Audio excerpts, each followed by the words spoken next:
I'm just getting over a cold, so pardon my voice. I just wanted to make a quick video about innovation, and I had a few thoughts about innovation.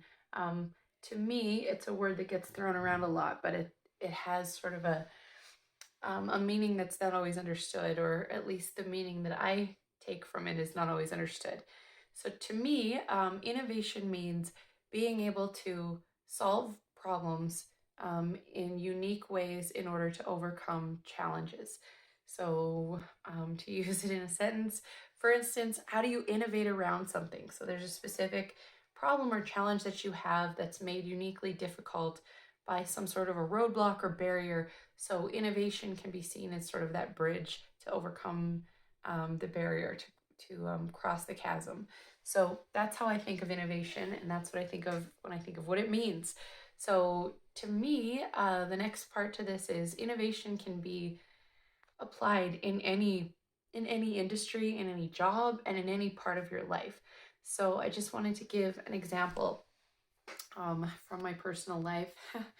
I've been encouraged to share this example, and so I will.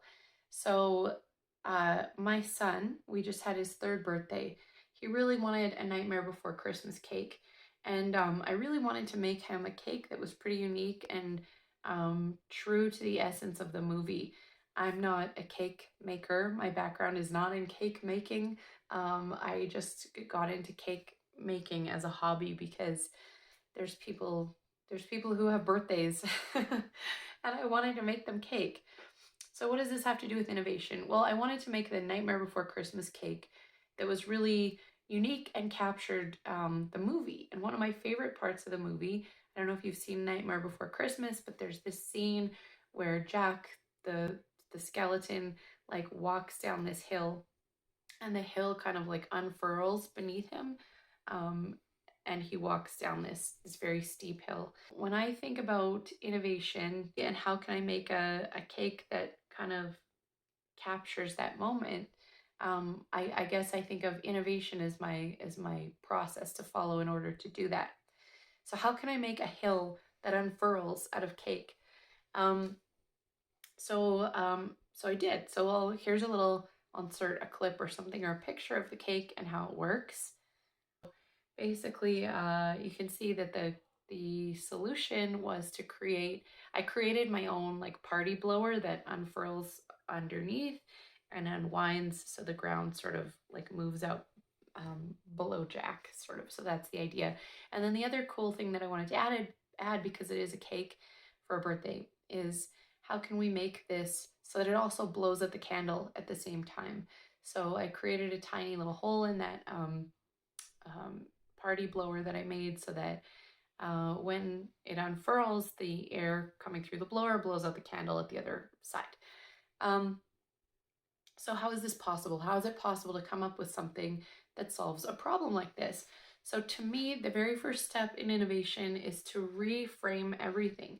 So to consider your tools and resources and what you have at your disposal in a completely different way.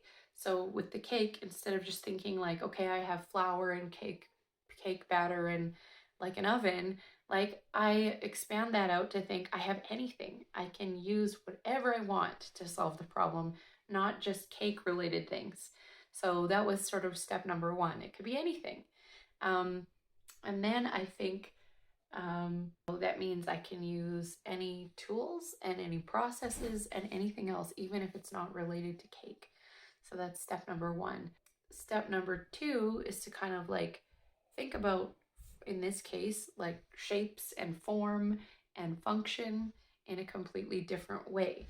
So what already exists that unwinds like that hill on the movie? Like what already exists that's like that, so that I don't have to, reinvent the wheel.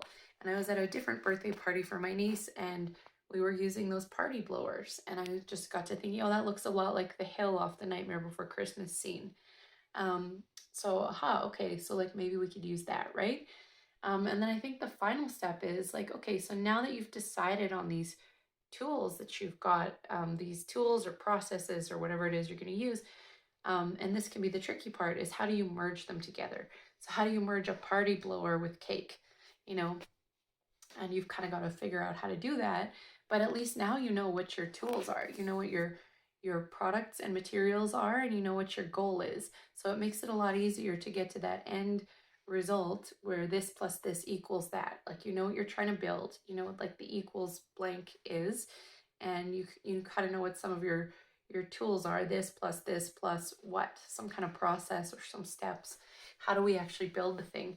So, but that's how I think about innovation, is just this way of reframing things. So reframing all of your tools, your products, your processes, the problem itself, you know, outside of the terms that you normally would for the problem. So you can do this with anything. This can be in your life. You're making a cake. This can be in your job, in your business, in a business you're building, with relationships even. How can you reframe a relationship to think about it differently, to maybe solve a problem you're having? This kind of is one way to think about empathy too. When we're empathizing, we're reframing the way that we're looking at something so that we're looking at it from another person's perspective instead of our own. So anyway, I could say a lot more about empathy, but that's what I think about innovation and what innovation means. So, and then one last point I wanted to make here is, when organizations are looking to hire people and they're stating that innovation is important to them in the job posting, if innovation is important, then a person's background in an industry shouldn't necessarily be. So what I mean by that is, if you're an innovative person, your skills will be transferable. So if you have certain skills in, say, like sales or marketing, it doesn't necessarily matter what industry you've worked on, because if you're an innovative person and you're able to reframe and solve problems in this way, then you don't necessarily need a career-long history working in a specific industry, like let's say in the accounting industry, or like the information security industry, or like, I don't know, whatever it is. That is the entire point of innovation. If you are innovative and that's a skill that's being sought in the job posting, you should be able to reframe and rethink about things in creative ways, so that it doesn't necessarily matter what your background is. And of course, having some tacit knowledge is important too. But you can learn that, and you can learn sort of the tools and the pieces of the puzzle that you're using to build with. And the last thing I'll say is kind of an analogy. If you've seen the Lego movie, that's the entire job of these architects in the Lego movie. They can kind of build anything out of anything. And they do that by looking at the Lego pieces differently and seeing what they can build no matter the circumstance. And they're expert at that. That's what makes them expert, is their ability to innovate. Not necessarily that they're great at building Lego, or that they know about whatever it is that they're trying to build. It's that they're expert at seeing the pieces and the shapes in a new way to enable them to build anything quickly. So that's what I wanted to say about innovation. Those are my thoughts on innovation. It's kind of how I define it, and then like a little personal example from my own life. So hope that was interesting. If it was, leave your thoughts and comments below, and I will talk to you later. Wow!